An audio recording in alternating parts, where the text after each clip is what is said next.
Welcome to Aptitude for Placements, and my name is Ranjit. I have conducted this aptitude training program at various engineering colleges all over India, and every year thousands of students get placed by attending this aptitude training program. Here you will find all the questions that are commonly encountered in most of the aptitude tests. These are the questions that keep on repeating in many of these tests.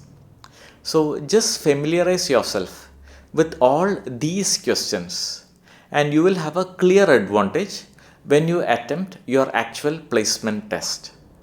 Let's start. In an examination, a student needs to get 60% to pass. So we will assume that the total marks is T. Now pass mark is 60% of the total marks. So 60% of the total marks T, this is the pass mark. A candidate who got 120, so a candidate got 120 and failed by 60 marks. So apart from this 120, if he had got another 60, he would have got the pass mark. And that pass mark is equal to 60% of the total marks. Find the maximum marks. Maximum marks is the total marks. So from this equation, we can calculate the value of T, that is the total marks. So T you will get it as 120 plus 60, that is 180 into 100 by 60. 60 divides 3 times, so 3 into 100 gives you 300. So the maximum marks or the total marks is 300, that is option C. In an examination, a student needs to get 40% to pass. So we will assume that the total marks is T and he has to get 40% to pass. So 40% of the total marks, this is the pass mark.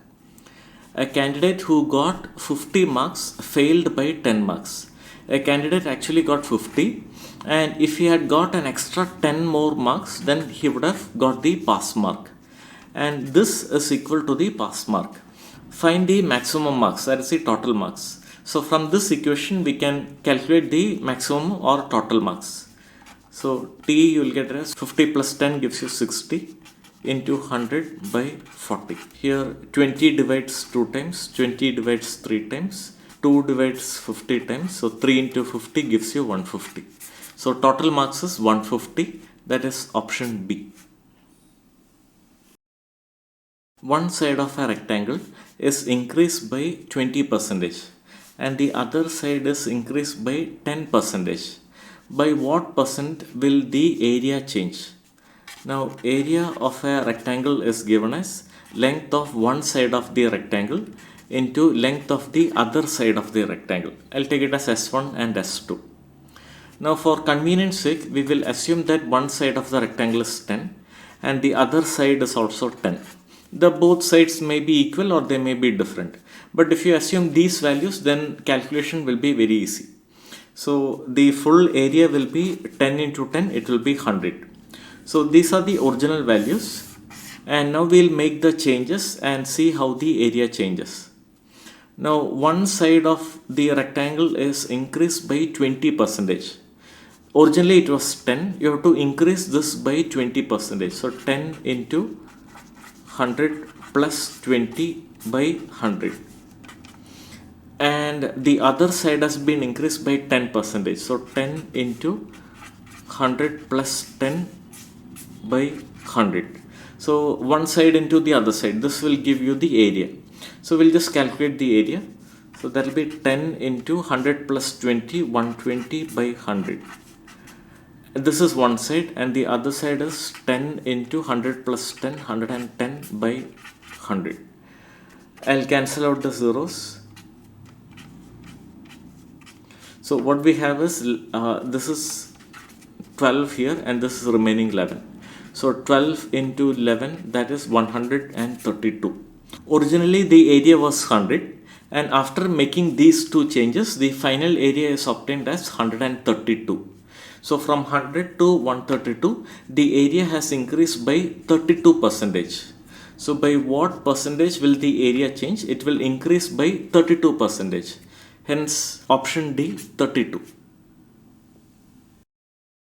One side of a rectangle is increased by 25% and the other side is increased by 4%.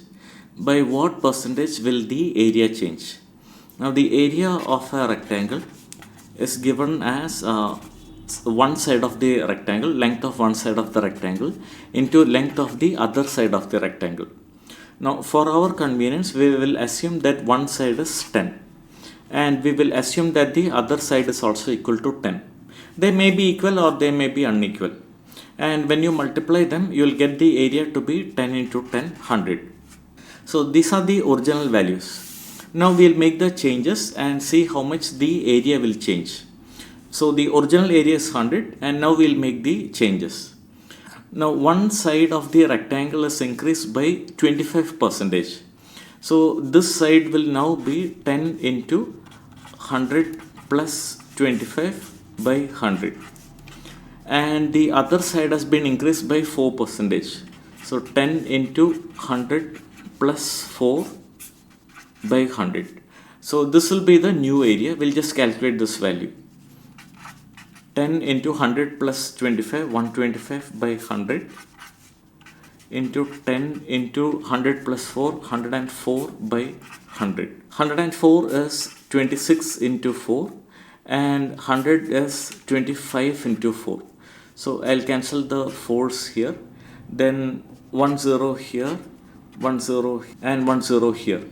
25 divides 5 times. So 5 into 26 you will get it as 130.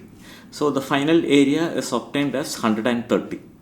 Originally we had assumed it to be 100 and now it has become 130, which means that the area has increased by 30%. From 100 to 130 it has increased by 30%. So by what percentage will the area change? It will increase by 30%, option B. Let me briefly explain how to prepare for your aptitude test.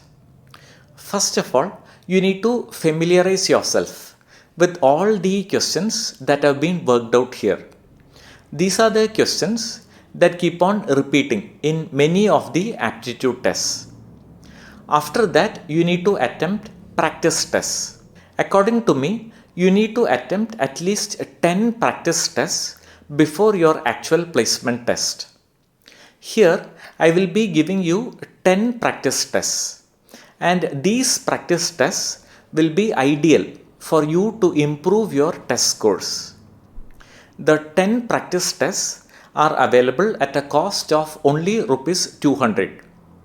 So all that you need to do is make a payment of rupees 200 either through Google Pay or through PhonePe or through Paytm, and you will receive the 10 practice tests. The details of the payment comes next.